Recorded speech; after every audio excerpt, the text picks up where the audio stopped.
ভাই আমি তো ভাবছিলাম শিল্পী সমিতির পরে আমরা মারামারি দেখবো, সাংবাদিকদের আগে মারামারি দেখলে হবে কি করে, একটু অপেক্ষা করেন, ভোটটা শেষ হোক আগে।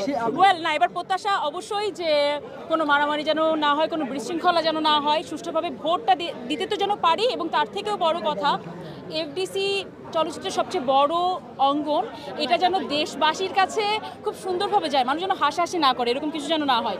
তো আমরা এসেছি, ভোট দিতে এসেছি, এবং আমাদের সম্মান, দেশের সম্মান এফডিসির সব মানুষ এবং যারা যারা ভোটে দাঁড়িয়েছে তারা রাখবে, প্রত্যাশা করছি। আপনি যারা পাস করবে তাদের কাছে আপনার প্রত্যাশা কি থাকবে? কারণ শিল্পীদের কল্যাণের জন্য আসলে তারা কমিটেড। একটু জানতে দেবো আপনার এই যারা পাস করবে তাদের কাছে আসলে প্রত্যাশা কি থাকবে শিল্পী হিসাবে? ওয়েল, যারা এবার পাশ করবে তাদের কাছ থেকে বেশ কিছু প্রত্যাশা থাকবে।